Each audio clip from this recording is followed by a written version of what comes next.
د اویس مور وایي زوی به مې راسره ناست و، خوږې خوږې خبرې به یې راسره کولې او زما امیدونه به یې راژوندي کول.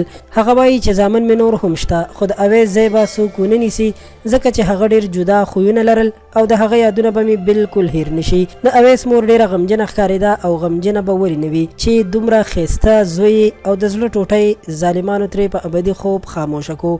د اویس مور په دردونکي غږ کې خپلې خبرې کړې دي چې زما 3 لوریانې وې او ورپسې مې 3 زامن شوي وو چې په زامنو کې مې اویس مشری زوی و چې ظالمانو په ناترسه مرګ ووژلو.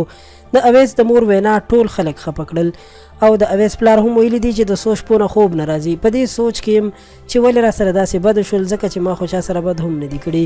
د اویس غمرازۍ ته راغلي میلمنو کې د هغه د سکول پرنسپل چېرته چې اویس تر 10 جماعته سبق ویلی و هغه وویل چې اویس 10 کاله موږ سره په سکول کې سبق ویلی و خو د هغه موږ ته څه داسې خامي نه وه راغلې او نه موږ د هغه څه خامي لیدلې وه چې موږ ته د هغه بد ښکاره شوی وي. هغه وایي چې اویس یو ښه ماشوم او هوښیار طالب علم و.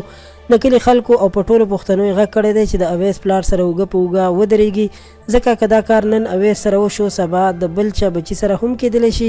د دې دردونکې واقعې په اخر کې به زه دا ووایم چې پښتنو په خپلو بچو باندې ډېر زیات خیال وکړئ. د ماښام نه پس یې هیڅکله هم د کور نه بهر مه پرېږدئ ځکه چې شرمخان هر ځای موجود دي او ښکلي ماشومان خو بیخي نه پرېږدي او ظلمونه پرې کوي. نو د داسې خلکو خلاف اواز هم اوچتول پکار دي چې داسې ظالمان غله ډاکوان ونیول شي او سخته نه سخته سزا ورته ورکړل شي چې نور خلک ترې نه عبرت واخلي.